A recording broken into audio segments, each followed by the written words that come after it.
Jadi kewenangan Bapak betul, Bapak nggak bisa memutus siapa salah siapa benar, tapi kewenangan Bapak ya menyatakan ini ada pidana atau tidak sejak awal bisa, Pak. Ya, memang kewenangan Bapak, tapi secara akal sehat ini bukan tindak pidana. Mestinya sejak awal begitu. Telah terjadi kecelakaan lalu lintas di Jalan Jogja Solo kilometer 8 yang menyebabkan 2 orang meninggal dunia sebagai buntut dari aksi kejar-kejaran atas peristiwa penjamretan yang kami sampaikan sebelumnya, khususnya antara motor yang dikendari oleh diduga pelaku penjamretan dengan sebuah mobil yang turut melihat peristiwa penjamretan saat melintas di sekitar TKP. Jadi awalnya kami mendapat 2 laporan, Bapak. Kejadian tersebut ditindaklanjuti oleh Piket Polsek Depok Timur dan kebetulan pada saat saya ada di sekitaran Polsek Depok Timur dan saya langsung ke TKP, Pak. Kebetulan ketemu dengan Ibu Arsita dan Pak Ogi Winarya langsung, Pak, pada saat itu. Dan saya bertemu dengan beliau. Memang alangkah terkejutnya saya ketika saya mengetahui bahwa pengemudi mobil tersebut adalah suaminya sendiri yang melakukan pengejaran. Hati saya tentunya seakan terkapar dengan sebuah dilema. Di satu sisi telah hilang 2 nyawa manusia yang tentunya tidak dapat dinilai dengan materi. Di sisi lain juga saya juga turut memahami apa yang saudara Hoki Minaya lakukan sebagai seorang suami. Mengejar pelaku penjamretan terhadap istrinya. Sebagaimana wajarnya seorang suami akan berbuat seketika ada seseorang yang menyerang istrinya. Demikian pula halnya pada pagi itu saya sampaikan langsung kepada beliau, Pak Hoki Minarya, karena saya sebagai penasihat hukum saya menilai apa yang dilakukan oleh beliau sebenarnya sudah membantu tugas kepolisian. Begitu Pak Hoki. Kebetulan sama ibunya, Bapak. Saya sampaikan pula bahwa saya sebagai seorang suami juga tak luput akan melakukan hal yang sama dengannya. Untuk demikian kami yakini bahwa Bapak Hoki Winarya bahwa tidak perlu ada ketakutan, kami sampaikan pada saat itu, yang harus diterima karena kedudukan kami sebagai negara mengharuskan kami bersifat objektif dan tidak berpihak kepada siapapun. Selain kepada kebenaran, fakta hukum dan bukti-bukti baik atas peristiwa kecelakaan, lalu lintas dan penjamretan ataupun pembelaan terpaksa.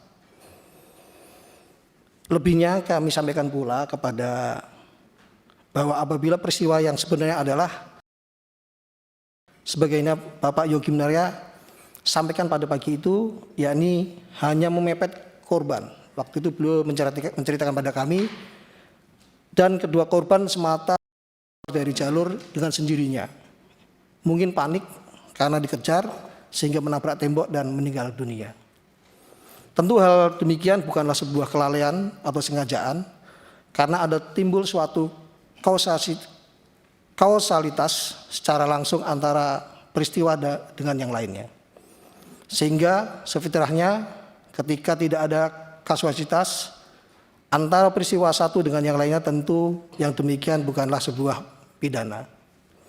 Sementara unit Gakum melakukan olah TKP, sebagian fungsi reskrim kami arahkan untuk melakukan TP-TKP dan kami sampaikan kepada Ibu Arsita untuk membuat laporan dan kemudian lapornya kami terima dan kita tindak lanjuti pada saat hari itu. Izin kami sampaikan, sementara proses penyelidikan Satlantas dan penyelidikan Satlantas, kami izin menyampaikan ini Satlantas pada saat tanggal itu melakukan penyelidikan, Bapak, karena untuk memastikan apakah ini terjadi pembunuhan atau kecelakaan lalu lintas atau notwear. Maka kami belum bersikap, kami masih menangani kasus jambretnya. Pada tanggal 6 Juli setelah datang ke Polres Sleman, pada saat berlangsung penyelidikan pada 6 Juli telah datang ke Polresta Sleman paman korban yang juga merupakan kuasa hukum dari kedua korban meninggal dunia tersebut. Kami menyampaikan kepada paman korbannya bahwa dalam perkembangan perkara hasil olah TKP yang kami lakukan dan menurut pendapat ahli yang kami dapatkan menunjukkan bahwa tidak adanya kasualitas pengemudi, mengingat dari hasil penyelidikan kedua motor semata-mata keluar dari jalur sendiri, sehingga belum dapat dipastikan apakah penyebab motor keluar jalur sendiri dan membentur tembok sehingga meninggal dunia. Namun saat itu kuasa hukum korban justru menyampaikan bahwa adanya informasi tindakan keji pada saat kejadian laka lantas. Terdapat penganiayaan dengan cara si pengemudi mobil mundur mobilnya lalu turun dan menendang korban yang sudah terkapar. Kemudian kuasa hukum korban meminta adanya keadilan atas kejadian tersebut. Yang disampaikan ini juga kemarin disampaikan pada saat Zoom mau RJ di Pak Kadari. Menyikapi hal ini penyidik kami tetap bersifat objektif dan profesional. Penyidik melakukan pencarian bukti baru supaya terang faktanya benar tidaknya adanya informasi yang disampaikan oleh paman korban yang penasihat hukumnya tadi. Setelah penyelidik mendapatkan bukti baru berupa rekaman CCTV, didapatkan fakta baru. Yang pertama adalah bahwa tidak ada peristiwa penganiayaan sebagaimana disampaikan oleh kuasa hukum tadi. Jadi kasus yang disampaikan katanya ada penganiayaan itu tidak ada. Namun penyidik juga mendapatkan 2 CCTV dalam peristiwa laka lantas. Terlihat dari 2 rekaman CCTV bahwa dari sudut terjadi kecelakaan, terlihat bahwa motor tidak berada di luar jalur, melainkan sudah berada di jalurnya. Namun terjadi pemepet hingga tersinggol keluar jalur dan akhirnya ditabrak dari belakang sehingga terbang dan terpental dari motornya.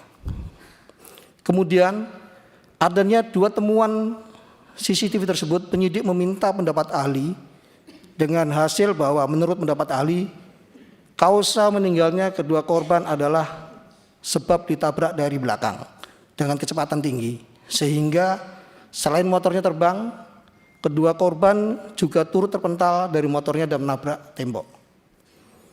Demikian halnya merupakan sebuah hubungan kasualitas yang menyebabkan fatalitas sebagaimana dimaksud dalam rumusan delik pidana Undang-Undang Lalu Lintas Angkutan Jalan, yakni antara benturan dari belakang sebuah mobil yang dikendari secara tidak wajar dengan motor korban yang berada di dalam jalurnya. Pun demikian, sebagaimana komitmen kami di awal, turut kami sertakan dalam konstruksi perbuatan tersebut adalah rangkaian kejadian penjamretan, agar kiranya ahli juga dapat memberikan keterangan objektif terhadap si pengemudi. Jadi semua bahan kami berikan kepada ahli. Atas hal tersebut, ahli berpendapat bahwa memang dapat diduga adanya sebuah perbuatan pembelaan diri yang melampaui batas, yang dapat menjadi alasan hapusnya pidana. Meskipun demikian, harus dibuktikan terlebih dahulu rumusan delik pasal 49 ayat 1 dan atau 2 sebagaimana pembuktian rumusan delik pidana lalu lintas angkutan jalan yang disangkakan. Penyidik juga telah memeriksa saksi ahli dari Balai Pengelola Transportasi Darat kelas 2 Daerah Istimewa Yogyakarta, di mana ahli menyampaikan bahwa tindakan pengemudi mengemudikan kendaraan di jalan telah mengabaikan kaidah berlalu lintas dengan cara memepet dan mengemudikan kendaraan dengan kecepatan tinggi sehingga dapat dikategorikan mengemudikan dengan tidak wajar. Demikian menjadi dilema yang kami rasakan Bapak untuk memutus suatu hal manakala kami berdiri 2 kaki antara korban dan pelaku. Untuk itulah kemudian kami dudukkan betul kewenangan apa yang dimandatkan undang-undang kepada kami, yakni sebagai polisi kami hanya semata-mata mencari dan mengumpulkan bukti serta membuat terang tindak pidana, bukan memutus suatu hal atas nama keadilan yang merupakan kewenangan hakim.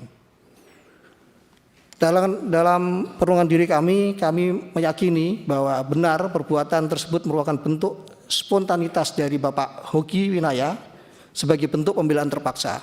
Akan tetapi kami sadari betul batas kewenangan kami sebagai polisi hanya semata mengumpulkan bukti, bukan layaknya kewenangan seorang hakim yang dapat memutus berdasarkan keyakinan.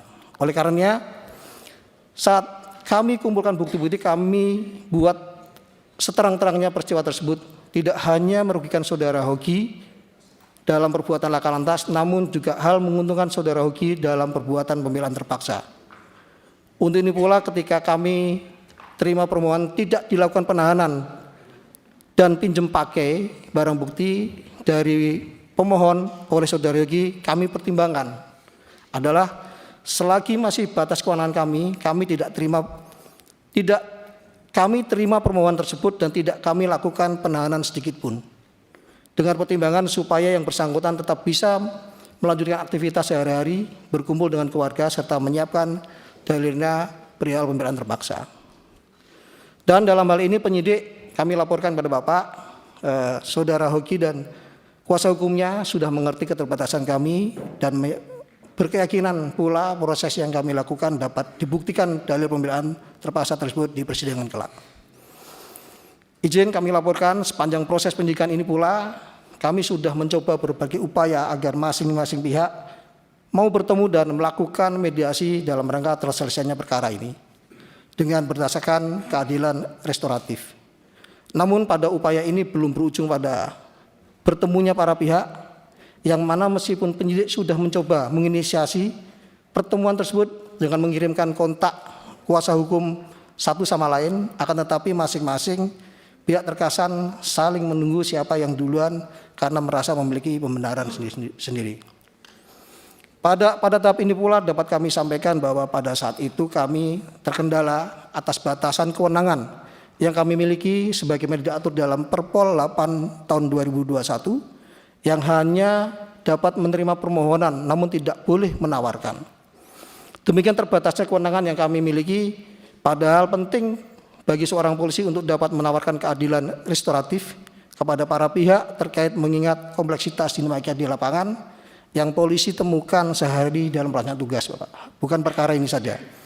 Sehingga dalam kesempatan ini tak lupa kami ucapkan banyak terima kasih kepada seluruh pimpinan dan anggota Komisi 3 yang ada di ruangan ini atas produk hukum yang baru saja diundangkan, yang mana pada KUHP baru ini sekarang kepolisian dapat melaksanakan penawaran restoratif secara aktif kepada para pihak.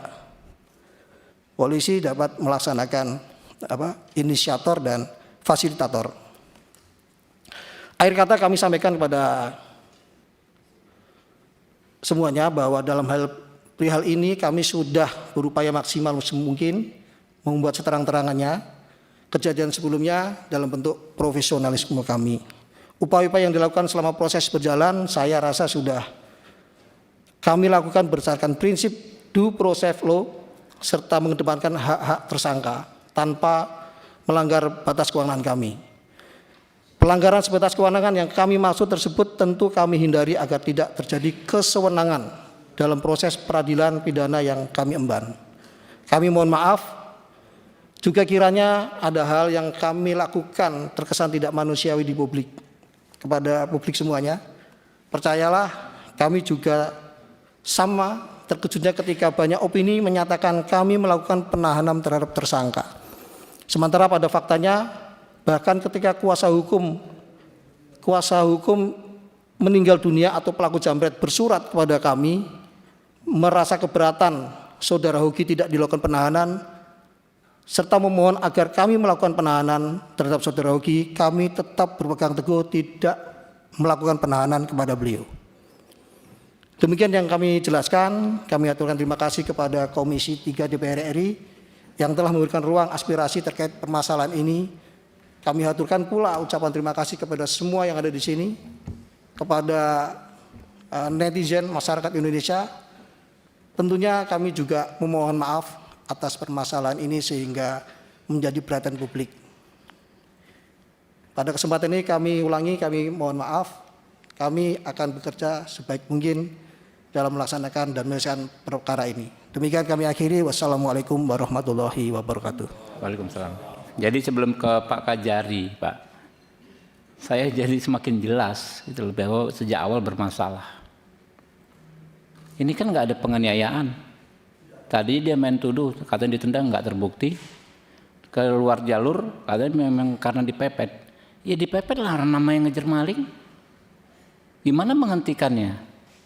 Dalam rangka menyelamatkan harta bendanya. Lalu dia akhirnya menabrak tembok gitu kan. Jadi kewenangan Bapak betul, Bapak nggak bisa memutus siapa salah siapa benar, tapi kewenangan Bapak ya menyatakan ini ada pidana atau tidak sejak awal bisa, Pak. Ya, memang kewenangan Bapak, tapi secara akal sehat ini bukan tindak pidana, mestinya sejak awal begitu. Ya, nggak apa-apa Pak, nanti dijawab ya. Tapi kami di sini Pak, ya, Bapak punya kewenangan, kami punya kewenangan Pak. Ya, Bapak silakan menyatakan kewenangan, tapi nanti kami juga punya kewenangan Pak. Silakan Pak Kajari.